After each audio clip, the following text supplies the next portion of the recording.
Arestado ang tatlong suspek sa isang nagawang bypass operation ng Pateros Municipal Police Station. Kinilala ni Police Lieutenant Napoleon Tongco, Hepe ng Station Drug Enforcement Unit, ang mga naarestong suspek na sina alias Imaw, 20 anyos, alias Marie, 44 anyos na isang merchandiser, kapwa-residente ng Barangay 148 Zone 16, Pasay City, at alias Rambo na isang tricycle driver, residente ng Barangay Santa Ana, Pateros.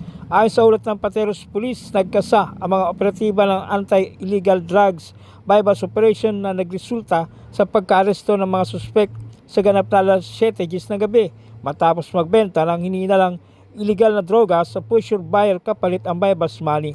Nakumpiska sa mga naarestong suspek ang 7 pirasong plastic sachet ng hinihinalang illegal na droga na may timbang na 10 gramo na nagkakalaga ng 68,000 pesos. Na-recover din sa mga suspek ang bypass money at isang cellular phone. Kinasuhan na ang mga suspek ng reklamong kriminal sa paglabag sa RA 9165 o Comprehensive Dangerous Drugs Act of 2002. Kayo ay aming inaaresto sa salang paglabag sa RA 9165. Kayo ay may karapatan mananahimik o magsiwalang tubo. Ano man ang iyong sasabihin ay maaaring gamitin pabor o laban sa inyo sa anumang hukuman dito sa Pilipinas. Kaya may karapatang kumuha ng sarili ng abogado. Kaya ay walang kakayahan pagkakalumang kayo ng isa ng gobyerno.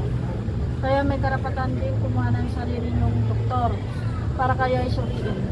Kung wala kayong kakayahan pagkakalumang kayo ng isa ng gobyerno.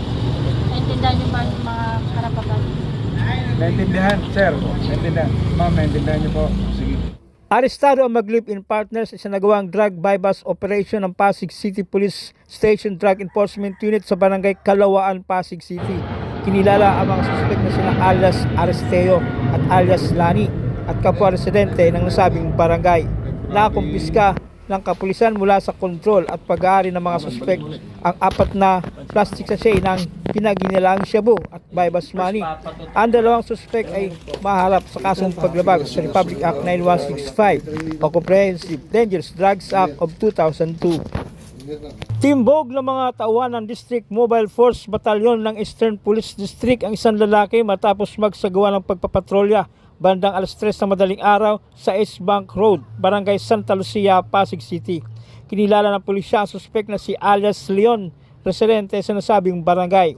Na-discover ng mga awtoridad ang 8 heat seal transparent plastic sachet na naglalaman ng hinihinalang shabu. Naharap ang naturang suspek sa kasong paglabag sa RA 9165 o Comprehensive Dangerous Drugs. 5 lalaki ang nahuli ng mga pulis sa aktong nagsusugal at may dala pang shabu ang ilan sa kanila sa Barangay Bambang, Pasig City. Kinilala ng Pasig City Police Substation 3 ang mga suspek na sina alias Nicanor, alias Randy, alias Rolando, alias Garich at alias Anthony. Bandang alas 5 ng madaling araw, na-recover sa mga suspek ang 3 plastic sachet na naglalaman ng hinihinalang shabu at perang taya. Nakakulong ngayon ang mga naarestong suspek sa Pasig City Police Station. Arestado isang motorcycle rider matapos makuna ng hinihinalang marijuana sa checkpoint sa Captain Henry Javier Street, Barangay Oranbo, Pasig City. Ayon sa Ortiga Substation 1, pinahinto ang rider na si alias Mark dahil sa walang suot na helmet. Nang inspeksyonin, wala raw maipakita na official receipt, certificate of registration at lisensya ang rider. Nakita sa inspection ang isang plastic sachet ng hinihinalang pinatuyong dahon ng marijuana. Kulong ang lalaki dahil sa paglabag sa Republic Act 9165 o Comprehensive Dangerous Drugs Act of 2002. Rehas na bakal ang kinasadlakan ng 4 na lalaki matapos maaktuhan ng pulisya na naglalaro umano ng iligal na sugal at nakakuhaan pa ng shabu sa Makati City. Ayon sa pulisya, nagpapatrolya ang mga tauhan ng Makati Intelligence Section sa pangangasiwa ni Police Major Judge Ro Donato sa Barangay Tejeros nang i-report sa kanila ng isang concerned citizen ang hinggil sa 4 na lalaki na naglalaro ng Caray Cruz sa Ponte Street, Barangay Tejeros, Makati City. Kaagad pinuntahan ng mga pulis ang lugar kung saan naaktuhan nila ang mga suspek na sina alias Joel, 35 anyos, alias Jonathan, 35 anyos, alias Edmund, 48 anyos at alias Jasper, 23 anyos, dakong alas 8 ng gabi. Na-recover sa mga suspek ang 6 na plastic sachet ng hinihinalang shabu, 850 pesos na bet money at 3 peso coin na gamit bilang panggala. Maharap ang mga suspek sa kasong paglabag sa PD 1602 o illegal gambling at RA 9165 o comprehensive dangerous drugs. Kalaboso isang lalaki matapos mahulihan ng illegal na droga sa barangay North Signal, Taguig City. Kinilala ng Taguig City Police Substation 6 ang suspect na si alias Gory, 36 anyos, residente sa nasabing barangay. Ayon sa Substation 6, nagsasagawa ang kanilang mga tauhan ng foot patrol sa nasabing lugar nang makita ang kahinainalang kilos nito. Nang kapkapan ay doon na nakuha ang 2 sachet ng hininalang shabu. Agad na dinakip ang suspect na kinasuhan ng paglabag sa Republic Act 9165 o Comprehensive Dangerous Drugs Act of 2002.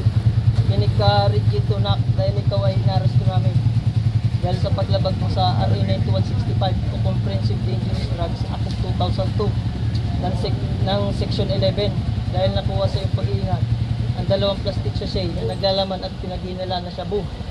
Ngayon mayroon kang karapatang manahimik o magsawalang kibo. Ano man ang iyong sasabihin ay maaaring gamitin pabor o laban sa iyo sa anumang hukuman dito sa Pilipinas. Karapatan mo din na kumuha ng sarili mong abogado na magtatanggol sa iyo. Kung wala, ikaw ay pagkakalooban ng isa ng pamahalaan.